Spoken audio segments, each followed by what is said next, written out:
The Your Credit Matters segment today being brought to you by creditsanitizer.com. You have a credit report. It is wrong. What are you doing about it? Credit Sanitizer, they've got the solutions for you. How to decide which subscriptions to keep is our subject today.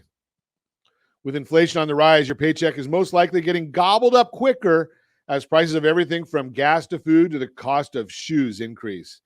To curb your expenses, so there's a bit more money freed up each month, considering cutting back on your subscription services. In 2021, consumers are spending on average $273 per month on subscription services. Ow! Makeup boxes, streaming services, meal delivery. Here's the kicker. Among consumers who participated in the survey, 100% of them were unaware of their actual spend. I'm not sure I know what my actual spend is on subscriptions either. I do look at the ones on Apple. I go to my phone and look at the Apple automatic subscriptions and see about what they're doing. Deciding which subscription service to keep involves a bit of awareness, work, and thought. Here's how to go about it in a relatively painless manner. Take inventory of your subscription services first. Figure out exactly what subscription services you already have. This might actually be a bit harder than it seems. That's because often we click the subscribe button only to forget we have a subscription to that service or product in the first place. The good news is that there are apps to help you keep track of your subscriptions. Truebill, Trim, and Bobby are a few of them. These apps either sync to your bank accounts to spot and track subscriptions, or you can manually enter your subscriptions. You can also tally up your subscriptions by looking at your bank account or credit card statements, or by looking at monthly transactions and combing through your purchases. Here are some subscriptions you might have: food delivery, streaming movies, TV and music, and gaming services. It's amazing right now how much of those are. Right, so I've got DirecTV, Netflix, Apple Plus, and I don't watch any of them. My wife watches. I have no clue. We might even have more than that. But there's a lot of those things, right? And I hear there's a Hulu out there and a Fubo, and I don't know. There's probably some other ones that I don't even know about. Magazine subscriptions, print and online. I don't even know if there's any magazine subscriptions that are print anymore. Gym or fitness, app subscriptions, productivity software, cloud storage, subscription boxes, subscriptions related to hobbies and interests, web hosting, They put web domains on here, Josh. Can you believe that they put that on this list? Not that we have too many of them, do we? Besides, what the subscription is, you'll want to note how much you're paying each month. If it's an annual fee, you can break it down to see how much it's costing you monthly.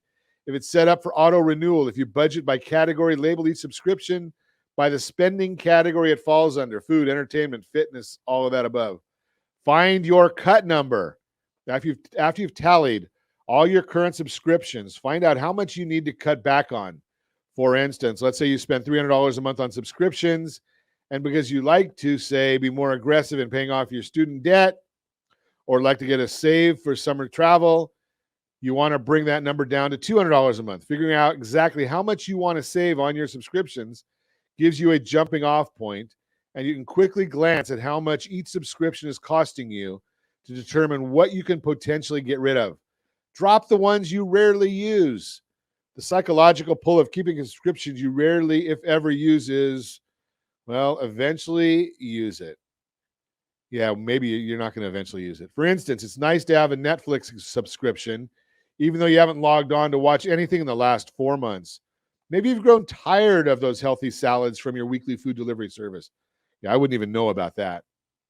And they've been going bad in your fridge, or you've convinced yourself that you'll finally focus on your New Year's resolution and get yourself to the gym. Really? I got a bad feeling about this. Chances are, if you haven't used that subscription after a certain period of time, it's safe to cancel it. The beauty of most subscriptions is that you can pause or cancel at any time. So if you want to subscribe down the line, you always can. Look for redundancies. The easiest subscriptions to drop are the ones that are redundant and where you have several subscriptions that provide the same service or function. For instance, let's say you subscribe to 6 different media streaming services. While they don't have identical content libraries, which streaming services do you intend to use most? Then cancel subscriptions to the services and products that are redundant. Swap it, don't stop it. Before canceling a subscription, see if you can find a less expensive or even a free alternative. For instance, Canopy is a film streaming service that features classic cinema, independent films, and documentaries. Canopy has partnered with some libraries across the country to offer a free subscription for their library card-carrying members. Also, see if there are any promo codes, available discounts, or times of the year when there's a sale. For instance, some software service subscription companies offer deals during Black Friday, or you can snag a 2-month free if you hop on an annual pass. Consider the enjoyment and value factor, Biggie, on there. Here's my tip of the day for you from Ron Siegel Radio. Here's what I do. When I go and get a new subscription, unless it's like one of the Apple ones where I just paid for it through my phone and I can see it easily, my new subscriptions all go on my Cash App card. Cash App card. And I keep like a $1 balance on that card. So every time something goes through, I have to put more money on ahead of hitting the pay button. But if I forget to put money on there and it hits a renewal, it doesn't go through. I get a notice that says this subscription was declined. And then I can make a decision. Do I want to really keep that one or do I want to get rid of it? Those auto renewals will get you. So just Cash App card is a great one for that because you can turn that card on and off. It's on my phone. It's in my wallet. Just a simple solution for you from your friends at Ron Siegel Radio. And I love giving simple solutions. That's your Credit Matters segment brought to you by CreditSanitizer.com. You have a credit report. It is wrong.